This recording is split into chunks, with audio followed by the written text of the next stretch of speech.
વરસાદનું પાણી અમારી સોસાયટીમાં પહેલાં નહોતું ભરાતું, પણ છેલ્લા 3-4 વર્ષથી ગરનાળા જે જિલ્લા પંચાયતની સામે હતું એ પૂરાઈ જવાના કારણે અમારી સોસાયટીમાં ઘણું પાણી ઘૂસી જાય છે.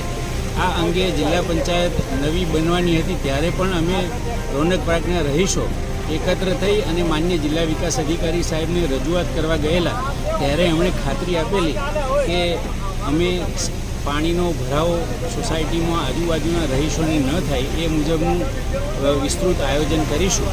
પરંતુ કદાચ કોઈ કારણોસર આવા આયોજનમાં ખામી રહી હોવાનું જણાય છે અને એ કારણોસર અમારી સોસાયટીમાં ખૂબ પાણી ભરાયું છે.